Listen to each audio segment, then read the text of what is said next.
In this video, you'll learn how to secure your Bluehost login. We'll go through how to get to the right page, where to find the security settings, and how to turn on two-factor authentication, often called 2FA, as well as how to change your password. By the end, you'll have a stronger, safer Bluehost account with just a few simple adjustments. Let's start by getting to your account dashboard. Open your web browser and go to the Bluehost login page by typing the Bluehost address into the address bar and navigating to the My Account or Login area. Sign in using your existing username and password. Make sure you're on the official Bluehost website and that the address bar shows a secure connection with HTTPS before you log in. This helps protect you from phishing pages that try to look like the real site. Once you're logged in, you'll land on your account home or dashboard page. From here, look towards the top right corner of the screen for your profile icon. This might be a small circle, an avatar, or an icon that represents your account. Click on that profile icon to open the profile menu. In the profile area, you'll see several options related to your account details. This is where your personal information, contact details, and security settings are usually managed. Take a moment to familiarize yourself with this section. It's where you'll come back if you ever need to adjust your login security again.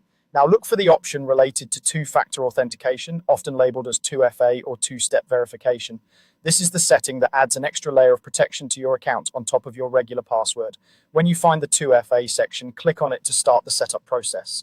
The exact steps may vary slightly depending on how Bluehost presents the options, but typically you'll be asked to choose a method, such as using an authentication app on your phone or receiving a code by text message. An authentication app, like a standard authenticator, is often the most secure method. Follow the on-screen instructions carefully.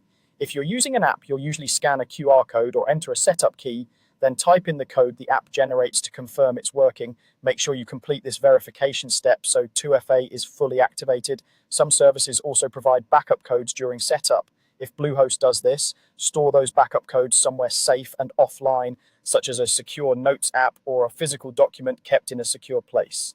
These codes can help you get back into your account if you ever lose access to your phone. While you're in the profile and security area, this is also a great time to update your password. Look for the option that lets you change your password. When you choose a new one, make it long and unique, combining letters, numbers, and symbols. Avoid using the same password you use on other websites. A password manager can help you create and remember a strong password without having to memorize it. When you've finished setting up two-factor authentication and changing your password, review your settings to confirm everything is saved, then log out and log back in to test your new security setup. With 2FA enabled and a strong password in place, your Bluehost login is much better protected against unauthorized access.